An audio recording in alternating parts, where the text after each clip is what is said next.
My husband's mistress waved the keys to a vintage Porsche 911 in my face, laughing that he bought it. She didn't know I paid for it. I didn't cry. I smiled, sent one text, and by the time their dinner bill came, he was broke, fired, and divorced. I stood on the cold concrete of the parking garage, the fluorescent lights buzzing overhead. Trinity was leaning against the silver hood, looking like she was posing for a magazine cover. In one hand, she held the car keys. In the other, she clutched a tube of rolled-up architectural drawings. My drawings. She smirked, dangling the keys with a sharp jingle. He said, "You were boring, Vanessa." He said, "You lived in a spreadsheet and wouldn't appreciate a machine like this." I didn't blink. I didn't feel a spike of jealousy. My eyes simply traced the lines of the car I had unknowingly authorized the lease for under a shell company at 9 o'clock that morning. Then they shifted to the girl holding my intellectual property like a fashion accessory. "It has exceptional handling," I said, my voice flat and calm. "Drive safe, Trinity." I walked away. She thought she was holding a trophy. She had no idea she was holding the evidence that would destroy him. Before I show you exactly how I dismantled his life piece by piece, drop a comment below. Where are you listening from tonight? I want to know who is part of this circle. I didn't go home to weep into a pillow. I didn't call my mother to scream about unfairness. I drove straight to the Vanguard Design headquarters in Tribeca. The building was a monolith of steel and glass, a structure I had designed, funded, and built from the ground up. It was the physical manifestation of my competence. And tonight, it was the only place that made sense. I walked past the empty reception desk, my heels clicking on the polished concrete floors with a rhythm that sounded like a ticking clock. I entered my corner office and locked the heavy glass door. The click of the lock was the most satisfying sound I had heard all day. It was the sound of a perimeter being secured. I sat in my ergonomic chair and woke up my monitors. The glow of the screens washed over me, cool and blue. I didn't open a bottle of wine. I opened the mainframe. In architecture, we are taught that catastrophic collapse rarely happens all at once. It isn't an explosion. It's a series of ignored hairline fractures. A compromised load-bearing wall here, a rusted bolt there. You ignore the groaning of the steel because you are too busy admiring the view from the penthouse. That is what I had done with Patrick. I had treated his envy as ambition. I had treated his spending as an investment in our image. I had ignored the structural fatigue of my own marriage because I was too focused on keeping the roof up. But tonight, the excuses were gone. I was the architect conducting a forensic inspection. I bypassed the standard user interface and went straight to the raw financial logs. I had given Patrick executive access to the operating accounts because I believed in partnership. I believed in the synergy of our talents. He was the face, I was the mind. But looking at the ledger now, I realized he hadn't been a partner, he had been a termite. I typed in the search command for the last 6 months of wire transfers. The data cascaded down the screen. My eyes scanned the numbers, looking for the anomalies. It didn't take long. There was a transfer from 3 weeks ago. $460,000. It was labeled in the system as material retainer, Italian marble import. I knew every supplier in New York. I knew the price of Carrara marble down to the square inch. We hadn't imported marble in 6 months. I clicked on the transaction details to trace the routing number. The money hadn't gone to Italy. It had gone to a domestic account held by a generic LLC called Trinity Interiors. I sat back, the cold leather of the chair pressing against my spine. Trinity Interiors. He wasn't just buying her a car. He was funding her career. He was taking the capital I earned from sweating over blueprints until 4 a.m. and handing it to a 24-year-old influencer who thought a load-bearing wall was just something that blocked her ring. Light. I kept digging. The $460,000 was just the deposit. I found monthly transfers of $12,000 for consulting fees. I found charges for 5-star hotels in Miami labeled as site inspections. I found a charge for $6,000 at a jewelry store in Soho labeled as office supplies. I didn't feel heartbreak. Heartbreak is hot and messy. It blurs your vision. What I felt was a cold, crystalline clarity. It was the feeling you get when you finally find the source of the leak in the basement. You don't cry about the water damage. You shut off the main valve. The total amount embezzled over the last year glared back at me nearly $700,000. He hadn't just cheated on me, he had looted me. He had looked at me across the dinner table, kissed my cheek, and then siphoned off my life's work to build a stage for someone else. I picked up my phone. I didn't call him. I didn't send an angry text. I dialed a number I hadn't used in years. Marcus answered on the second ring. "It's Vanessa," I said. "I need you to meet me at the coffee shop on Hudson and Northmore at 7 a.m. sharp. Bring your laptop." "Is everything okay?" Marcus asked, his voice thick with sleep. "No," I said, staring at the fraudulent transfer on my screen. "I have found a structural flaw in the foundation. We are going to need to bring the whole building down. There is a misconception that Patrick and I were partners. That is the story we sold to Architectural Digest, posing in our matching turtlenecks in front of the skyline I helped design. But looking back, the division of labor was always clear. I dealt in concrete, rebar, and load calculations. Patrick dealt in charm, scotch, and promised potential. I built Vanguard design in a basement studio with graphite stains permanently etched into my cuticles. Patrick built his reputation at happy hours, buying drinks for developers with a credit card I paid off every month. He called it business development. I called it overhead. I had accepted it as the cost of doing business, the maintenance fee for a handsome face to front the operation while I did the actual work. But tonight, the cost of maintenance had exceeded the value of the asset. Patrick came home at 1:45 in the morning.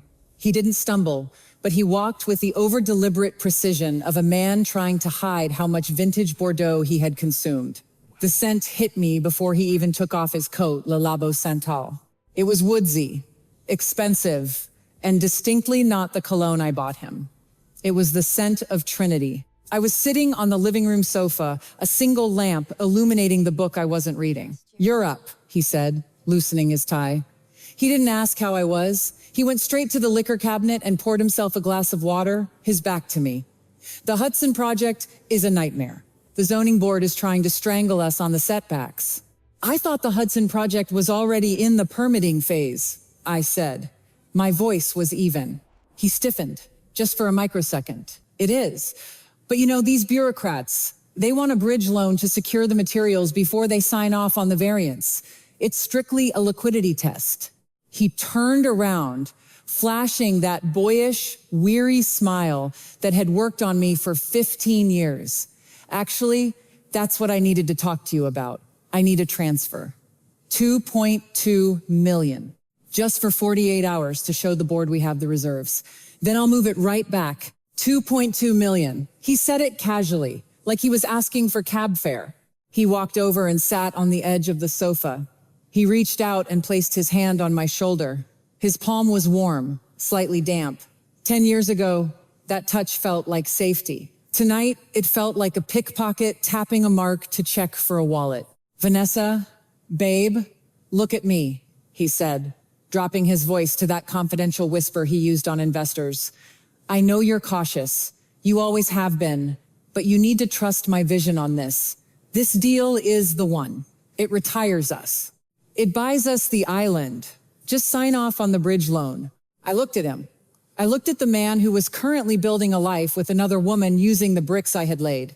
He wasn't asking for a loan. He was asking for a getaway car. He braced himself for questions. He braced for the request for paperwork he would inevitably have to forge. He braced for resistance. I gave him none. "Okay," I said. He blinked. "Okay? If you say it's necessary for the firm, I trust you, I lied. I'll authorize the transfer from the trust in the morning." The relief that washed over his face was pathetic. It was the look of a gambler who just found a chip on the floor. He squeezed my shoulder, leaning in to kiss my forehead. "You're the best, V. Seriously. I'm doing this for us." "I know," I said. He stood up, energized, already mentally spending the money. "I'm going to crash. Big day tomorrow." He walked to the bedroom. I stayed on the sofa. I didn't authorize a transfer of $2.2 million. I opened my secure messaging app and sent a single encrypted file to Marcus. Subject Asset Liquidation Protocol. I didn't hate him in that moment. You don't hate a crumbling facade, you simply condemn it. I turned off the lamp. The demolition was scheduled for dawn. 7 a.m. in Tribeca is a gray, quiet hour. The city hasn't fully woken up, and the streets are mostly filled with delivery trucks and people like me, people who haven't slept. I met Marcus at a small, nondescript coffee shop on North Moore Street. It was the kind of place that didn't have Wi-Fi, which meant it was secure. Marcus was already there, a large black coffee steaming in front of him and his heavy-duty laptop open on the scratched wooden table. Marcus and I went to Columbia together. He had started in architecture but switched to forensic accounting in his junior year. He used to say, "Vanessa, you like building things. I like finding out where the bricks were stolen from." I slid into the booth opposite him. I didn't say hello.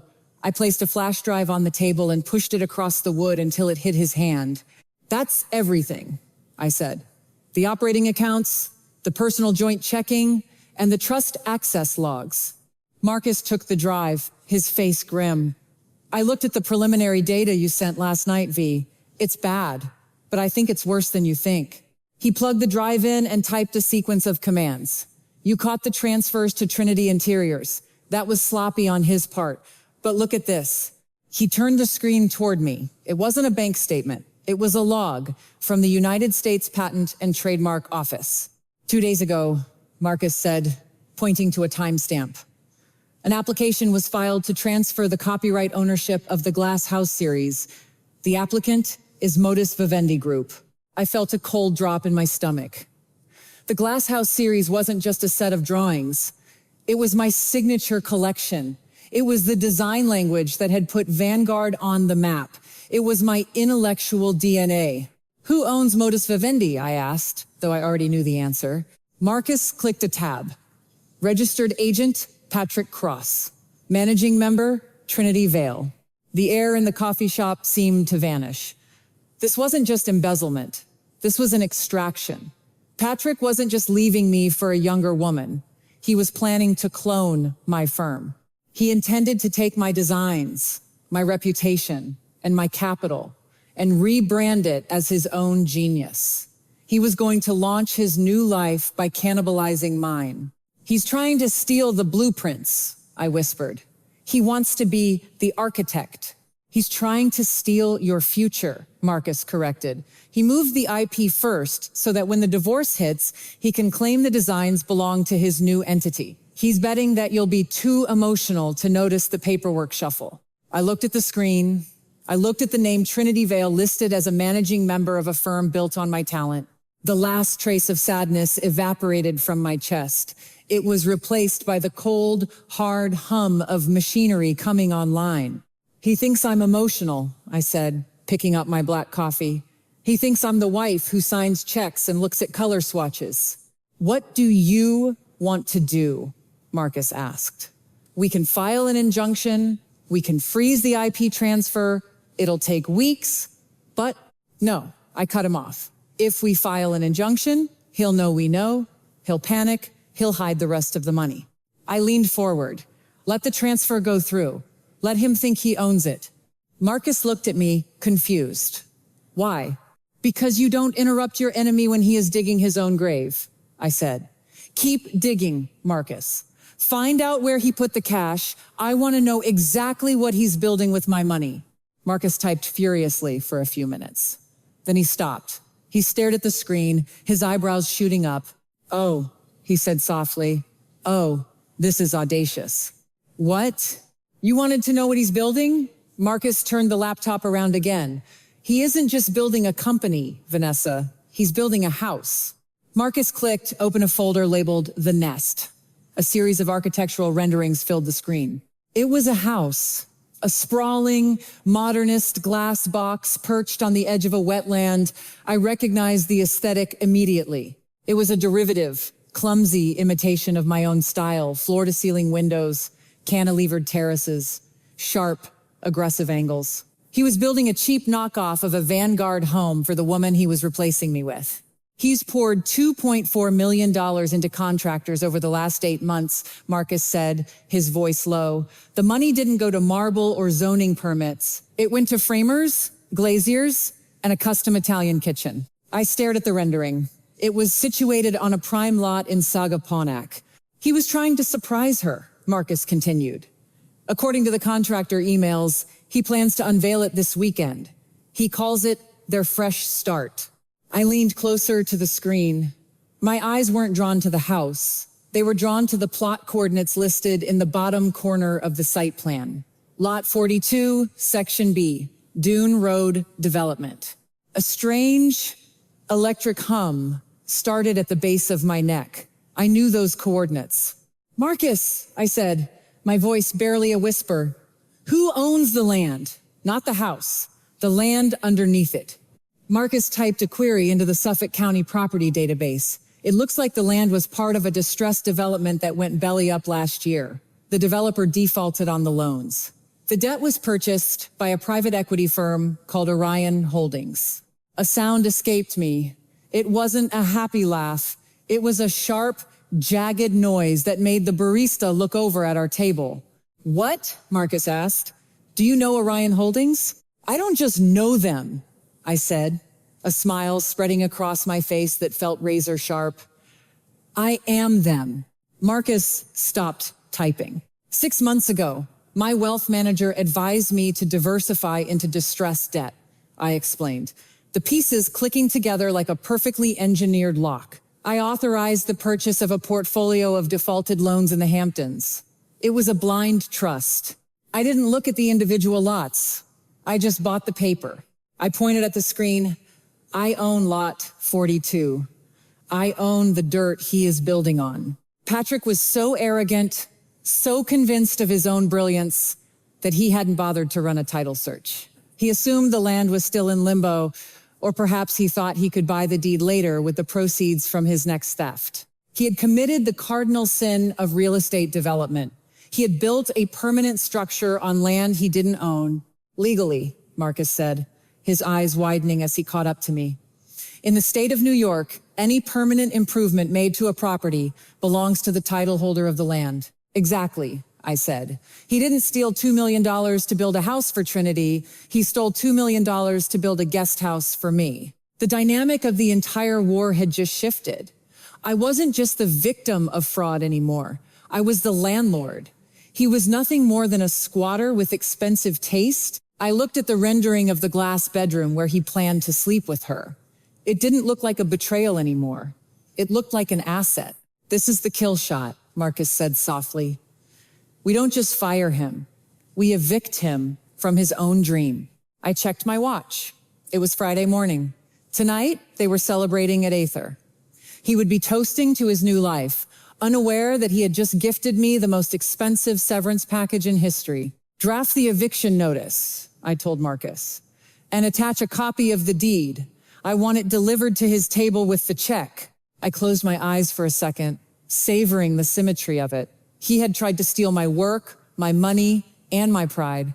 In the end, he had simply worked for free to increase my property value. Let's go, I said, standing up. I have a dinner reservation to cancel. AITA is the kind of restaurant designed to make you feel like you have ascended. It floats 60 floors above Midtown, a cantilevered glass box where the floor-to-ceiling windows offer a view of the city that makes ordinary people look like ants. It was Patrick's favorite stage. He sat at the corner table, the best seat in the house. Trinity was opposite him, glowing in the ambient light, snapping photos of her cocktail against the backdrop of the Empire State Building. Patrick signaled the sommelier with a flick of his wrist that was practiced, arrogant, and entirely funded by me. The chef's tasting menu, I heard him say in my imagination, though I knew the script by heart. And the 1982 Petrus, the bill for that dinner would be $6,200. I was sitting in my locked office, 4 miles south. My desk was clear, except for my phone and a single cup of herbal tea. On my screen, I had a remote view of the bank server status. At 8:15, I picked up my phone. I opened the thread with Marcus. I typed one word, now. I pressed send. I didn't need to be in the restaurant to know what happened next. I knew the rhythm of financial demolition because I had designed the sequence myself. First, the primary joint checking account, the reservoir that fed his ego, was drained to zero. The funds were swept into a protected escrow account under the blind trust. Second, the American Express Centurion card, the heavy black titanium slab he loved to drop onto trays, was flagged as stolen, compromised. Third, the corporate expense accounts for Vanguard Design were locked, and his authorized user status was revoked. In the restaurant, the sommelier likely returned to the table. He wouldn't have walked with the brisk efficiency of service. He would have walked with the hesitation of a man bearing bad news. He would have leaned down, whispering so as not to disturb the neighboring tables. "I apologize, sir. The card was declined." Patrick would have laughed. He would have smiled, that charming, dismissive smile. "Impossible. It's a Centurion. Run it again. The chip is probably dirty." But the chip wasn't dirty. The connection was dead. I watched the server logs on my screen. I saw the decline notifications pop up in real time. Transaction attempt, $6,218. Status rejected. Transaction attempt, $6,218. Status rejected. Back at the table, Patrick would be shifting in his seat. He would pull out the corporate Visa, use this one, and bring me another espresso. Transaction attempt, $6,218. Status, rejected, unauthorized user. This is the moment where the narcissist breaks. Psychologists call it a narcissistic collapse. It isn't guilt. Patrick wasn't sweating because he realized he had stolen from his wife. He wasn't panicking because he couldn't pay for the wine. He was panicking because the mirror had cracked. For a man like Patrick, reality is a performance. He needs the audience to believe he is the king. When the card declines, the stage lights turn off. He doesn't feel remorse. He feels shame. A deep, burning, existential shame that he has been exposed as ordinary. He wasn't afraid of poverty. He was afraid of Trinity seeing him as a fraud. I imagined him fumbling with his wallet, pulling out debit cards, gas cards, anything to stop the waiter from looking at him with pity. He was drowning in a glass box in the sky, and I was the one who had drained the oxygen. Then the final blow arrived. The waiter didn't come back with a card reader. He came back with a courier envelope that Marcus had arranged to be delivered at exactly 8:30. "For you, Mr. Cross," the waiter would say, "and for Miss Vale." Patrick probably thought it was a gift, a surprise deed to the house. He tore it open, desperate for a win to salvage the night. He didn't find a deed. He found a notice of termination for cause. And underneath it, a glossy printout of a land survey titled Property of Vanguard Trust. The look on his face must have been a masterpiece. I wasn't there to see the finale at Ether, but the receipts tell the story better than any camera could. The moment Trinity read the land survey, the illusion dissolved. She looked at the man sweating through his bespoke tuxedo. Then she looked at the document that proved he was building her dream home on my property. She didn't scream. She didn't throw wine in his face. Trinity was a businesswoman in her own right, dealing in the currency of image, and she knew a bad investment when she saw one. She simply picked up her clutch, looked him dead in the eye, and delivered the line that Patrick would hear in his nightmares for the next decade. "You built a house on your wife's land?" she asked, her voice carrying over the silent dining room. "You aren't a mogul, Patrick. You're a squatter." She stood up, smoothed her dress, and walked out. She didn't look back. She left him alone at the best table in the city with a declined credit card, a termination letter, and a bill for $6,000 that he had absolutely no way to pay. I heard later that he had to leave his watch, a Patek Philippe I bought him for his 40th birthday, as collateral just to leave the building. He came running home, of course. They always return to the scene of the crime when they realize they have nowhere else to go. I was watching from the balcony of the Tribeca loft. It was 11 o'clock. The city was a grid of electric gold below me. I saw his taxi pull up. I saw him rush toward the lobby doors, his tie undone, his face a mask of frantic desperation. He pulled out his key fob, the master key that gave him access to my home, my office, and my life. First attempt, click, red light. Second attempt, harder this time. The mechanism refused to yield. He started pounding on the glass. He looked up, searching the windows for me. He wanted me to buzz him in. He wanted to storm upstairs, to yell, to beg, to blame me, to turn this into a fight. He wanted the drama.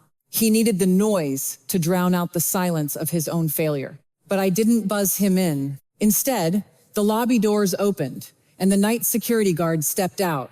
He didn't offer a greeting. He simply handed Patrick a single cardboard box. It contained his personal laptop, his framed degrees, and his toiletries. Patrick stood there on the sidewalk, holding the box like a tombstone. He looked up one last time. I didn't wave. I didn't frown.